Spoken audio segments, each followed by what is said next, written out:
Howdy folks, I'm Jenny Geist. Just gonna preface this video by saying that unlike my previous two TV episode analyses, this video is gonna be focused less on the episode itself and more on the episode's context in both my own life and the wider conversation of trans representation. I'm not really an expert at Doctor Who in the same way I am with The Simpsons, and I'm not haunted by the series at every waking moment like I am with Family Guy, but the first 60th anniversary special was so meaningful to me that I couldn't not talk about it. You'll understand what I mean in a second. Because first, I'm gonna have to confess some embarrassing memories of my teenage fandom days. Let's see. When I was 12, I once spent an entire day going through the Twilight Sucks tag on Tumblr, making and reblogging posts about how Twilight sucks and Harry Potter is way better, a sentiment that I'm sure has aged super well. I also read and even made some super embarrassing body swap fanfiction about male and female characters because for some reason the idea of changing gender presentation really resonated with me as a teenager. I wonder why. My most embarrassing and sinful confession, though, isn't that I owned the Triforce shirt plus cargo shorts combo, which I did, but that I was a big Anglophile at the time, too. I loved Harry Potter, went to the midnight premiere of Deathly Hallows Part 2. Lego Harry Potter years 5 through 7 was one of the most anticipated games of my childhood. I saved my allowance for months to buy the overpriced ones and chocolate frogs and butterbeer at the theme park. I loved Sherlock, too. I think I had a crush on Benedict Cumberbatch, which to this day I do not understand. Is it possible for pre-Egg-a-Crack trans people to have compulsory homosexuality? I'm not sure. Also, as you can guess from the title, I was really into Doctor Who. When I was 13, I was the 11th Doctor for Halloween, and for some reason, people thought I was Pee Wee Herman in that costume. I'm pretty sure I had a compulsory homosexual crush on John Barrowman as well. Oh, and my dad worked at Disney back then, so we went to the Epcot UK pavilion on the show's 50th anniversary to get pictures with, like, the phone booth and stuff to pretend as a TARDIS. I think we bought fish and chips from there. I was probably wearing my Bow Ties Are Cool shirt that I had. Speaking of the 50th anniversary, seeing Day of the Doctor in theaters for the 50th anniversary was definitely the peak of my time in the Doctor Who fandom. I haven't gotten to that in my rewatch yet, so I don't know if the special holds up, but the energy in that theater at the time was pure fun. Shortly after the 50th is when Peter Capaldi came in, and I kind of slowly lost interest. Although my sister and I have been rewatching the whole show in anticipation of the 60th anniversary, we're still on Series 6, and everything past the first half of Series 8 will be new to us. So yeah, the 60th specials were 100% made to draw people like me back in. David Tennant back as the Doctor, Catherine Tate back as Donna Noble, Russell T Davies back as showrunner? Yes, please. Beyond the obvious fan service that I am 100% there for, there was something else about the specials that really got me excited. Not only is one of my favorite Doctors returning, not only is one of my favorite companions finally getting the epilogue that I always feel she deserved, but this series that was a big part of my childhood was going to have a transgender character, a major transgender character, the daughter of Donna Noble. And while I was already excited to see trans representation in a mainstream series, I couldn't have imagined how important that representation would be to the fabric of the series moving forward, to the point where I think the episode The Star Beast and the character of Rose Noble has the potential to change people's lives. No exaggeration, let me explain. It doesn't take a master analyst to realize that, thanks to the internet, trans people are more visible now than we ever were before. In a way that's good, as more people are realizing their own identities and taking steps to become comfortable in their own bodies than at any other point in human history, and in some ways it's bad, as transphobic rhetoric has become one of the top wedge issues for conservatives around the world. In some ways, I feel lucky currently living in a blue city of a blue state, but I was still raised in Florida and started my transition there, where all the medical bills were on my own dime and I had practically no IRL support structure. Seeing that state, as well as countless others, pass legislation that is nothing short of genocidal, let me tell you, it's not fun. Seeing people I know suffer under these restrictions hurts my heart. One area of the world that has it particularly rough right now is, of course, the UK. They're already kind of in a state of bad, with both political parties throwing an already systematically gate-kept community to the wolves while ignoring all of the actual crises going on in the country. You've probably at least heard of that one British woman who, you might have seen. She wrote some books that I think some people read. She seems to have a lot of influence, but I haven't noticed. She doesn't seem to talk about it that often. All she has are a few concerns.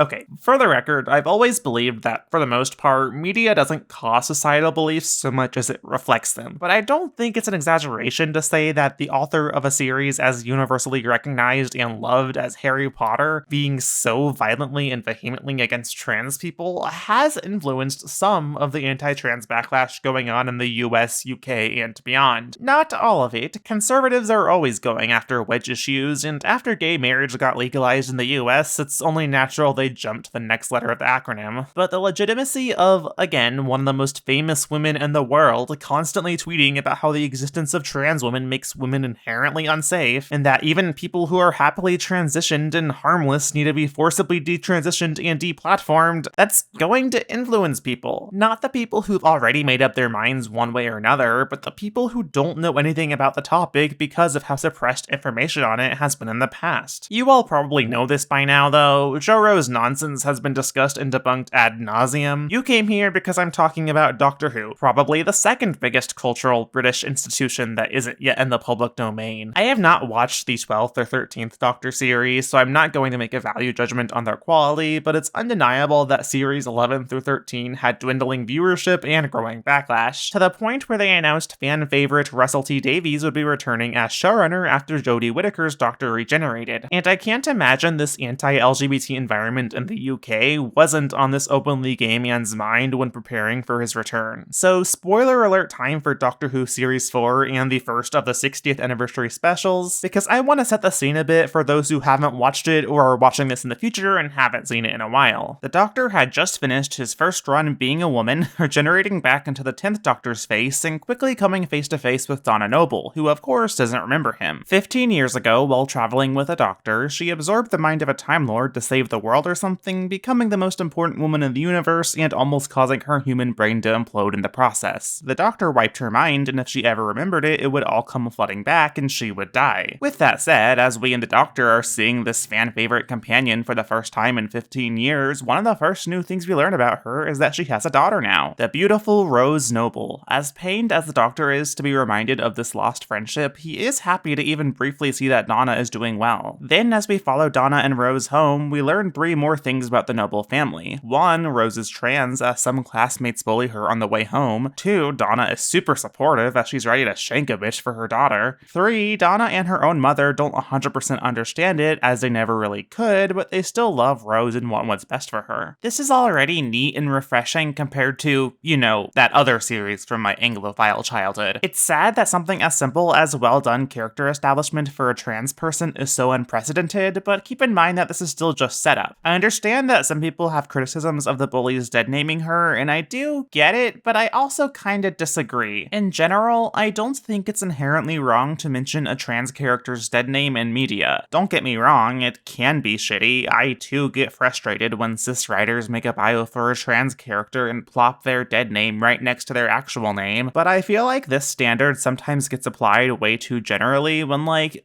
dead names still exist. Some people are able to hide them from strangers, and I myself am not exactly in a rush to tell people mine, as transphobes love to weaponize dead names as a tool of disrespect and dehumanization, but not everyone can hide their dead name. While I can understand not loving that Rose's second scene is her being dead named by bullies, I think it's a pretty relatable and important moment. As a trans person, I watch it and connect to the type of harassment Rose is getting. A cis person can watch it and feel for Donna, who's immediately defensive of her daughter. You could say it's a bit ham-fisted, but when trans issues of this nature are rarely even talked about at all, being direct can be good. Being on the nose can be good. It can be necessary, even. Plus, despite that being her second scene, it's immediately followed by more characterization and setup. We see that she's creative and has a business where she makes toys. Like her mother, she can be lonely, and that makes her empathetic, especially to this random little innocent alien she meets. Innocent in quotes. Oh, to hell with this! No stun guns from me! Like, sure, these are basic character traits, but she's a character who's only going to appear in 2 to 3 episodes and has to balance screen time with the Doctor and Donna and others. I'd argue she has more context and backstory than most one-off Doctor Who characters, especially with Yasmin Finney's excellent performance that conveys the discomfort, dysphoria, and euphoria of transition in more than just words. Furthermore, the conversation between Donna and her mother in the kitchen is one of my favorite scenes of the entire special. It so realistically portrays how these things can be an adjustment for parents or grandparents grandparents as well. Rose's comfort should come first, and they know that, and they love her, and they're learning. Only 10 minutes in, and the series is already debunking transphobic rhetoric in a way that cis audiences can understand, and best of all, it's not just set dressing. It's in the service of the story. Notice how I pointed out that the Doctor had just regenerated from being a woman for the first time? That's for a reason. The Doctor is a 900-year-old being who can change shape at will, who has literally lived across multiple genders and doesn't feel limited to the human idea of the gender binary. He's transcended that across multiple lifetimes, and yet people hadn't gotten it through their thick skulls that the Doctor might not be entirely cis. I'm sure the 13th Doctor era explored this, I haven't gotten to it yet, but nonetheless, following it up with another male Doctor who is cosmically intertwined with a cis woman is the perfect gateway to exploring this topic more in canon. Unlike the Doctor, Donna Noble is a human with one lifetime and a body that physically cannot absorb that of a Time Lord without exploding. I think. I'm gonna be honest, I barely understand the sci-fi mechanics of the whole Dr. Donna thing, so sorry if I misinterpret it in this analysis. This is exactly why I'm analyzing this episode from a metatextual perspective. Anyway, later in the story, as the Noble family gets wrapped into the sci-fi shenanigans, we learn that Donna having a daughter expanded the meta-crisis that the Doctor and Donna were locked into. It went from a binary of one Time Lord and one human who cannot physically carry all those memories to a group of one Time Lord and two humans who can carry that weight. They're now, as Rose says, non-binary. Binary. Non-binary. Binary.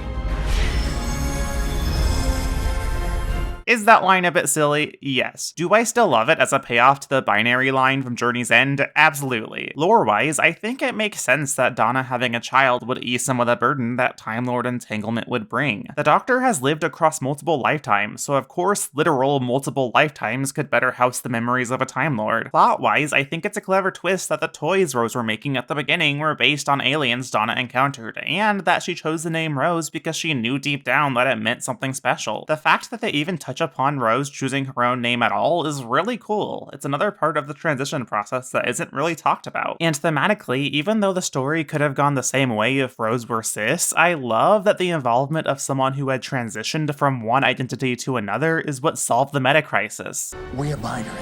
She's not, because the Doctor's Male. And female. and neither, and more. The Doctor is already male and female and non-binary and neither and more. The Doctor can become literally anyone, and anyone includes people of all genders, which means, likewise, we all can be the Doctor if we accept that our identities do not have to be binary, and that the solutions to our problems are not always binary. While I do think Rose's line about the Doctor not understanding because he's male-presenting is like the one ham-fisted line in the special I don't care for, I do get what they were trying to say. But there is a way to get rid of it. Something a male-presenting Time Lord will never understand. Just let it go. The solution to their identity crisis isn't as simple as the Doctor might think. They're willing to let go of their power if it means being themselves, just like how Donna was so ready to have her memories back and be herself again, even knowing that it could kill her. Just like how Rose is living as herself even if other people can't accept it. The 10th Doctor infamously had so much trouble letting go. Compare his final line, "I don't want to go," to 13's final line, "Tag, you're it." The 60th specials haven't completed yet as I'm writing this, but with the conclusion of the Star Beast, I definitely think they're building up to 10/14 finally finding closure and accepting that he must move on and become someone else. That's what I think this line is alluding to, as weirdly worded and somewhat problematic as it is. That the someone else is going to be a queer black man, though, is still just chef's kiss. Ncuti Gatwa, I am so damn excited for your Doctor. 10 years ago, I was a 13-year-old boy seeing The Day of the Doctor in theaters. Today, I am a 23-year-old woman watching The Star Beast at home. Everything about me, from how I look to how I think to what I go by, is completely different in a way that I never could have known when I was 13. We didn't have transgender characters when I was 13. The most I had was the cringy fanfic I wrote where the Doctor and Donna swapped bodies. Yes, I'm admitting I wrote that, please don't be mean to me. So exactly 10 years later, after this entire journey for me, seeing the journey of gender exploration be validated and supported by the very same characters I had followed and thought about my own gender through, whether it be by confirming that the Doctor is non-binary, or that Donna is a trans ally, or that Rose being transgender is what saved saves the world, that hits different. The fact that there is most definitely a 13-year-old out there just as nerdy as I was in 2013 who was going to excitedly watch this Doctor Who anniversary special and see these ideas about gender that I was subconsciously grappling with in the text, that's going to help trans people discover who they are. That's going to help cis people understand our struggle and get that it's okay to still be learning and figuring these things out. I understand that there are criticisms to be had of this special and how it handles parts of gender, especially since it was written by noted white cis man Russell T Davies. I think it's really cool that the character in question is a black trans woman, for example, but there's something to be said about how the writing isn't actually coming from that of a black trans woman, especially with how black characters kinda got treated bad during his initial run. In general, representation should not be the end-all be-all of activism, and expecting a drip feed of LGBT representation from big corporations that don't care about us is a fool's errand. But I do think that some online activists kinda lose sight of the importance that representation can have. That for every half-assed first gay Disney character, there's a movie like Black Panther that makes massive cultural waves and has a really positive effect on a marginalized community. Queer people are not a monolith, so not everyone is going to feel satisfied or represented by every queer character, and that's valid. But it shouldn't erase the good that can come from wide-reaching works of art embracing diversity. A Doctor Who episode isn't going to suddenly fix the NHS or make UK politicians give a crap about vulnerable minorities, but for every one moderate who saw the Harry Potter author say trans people are bad and followed her lead into bigotry, there's now going to be a moderate who sees a Doctor Who episode say trans people are cool and learns to support our humanity. For every trans person who falls deeper into the closet as anti-trans legislation spreads, there's going to be a trans person who realizes something about themselves from seeing it normalized in a TV show. That is the real magic that comes from representation. Listen, I'm happy with how the past 10 years of my life went. There's been some rough spots, but I've become a person that I'm really happy with. And if this episode of a popular TV show can help jumpstart just one other person's journey to being in the same spot where I am, a happy transitioned adult woman with queer friends who has a legal name change appointment in the coming week, I think that's worth it. Man, this got really personal. I need to cut the treacle with a joke. Man, hyperspace always looks so freaky. Once upon a time, Lord.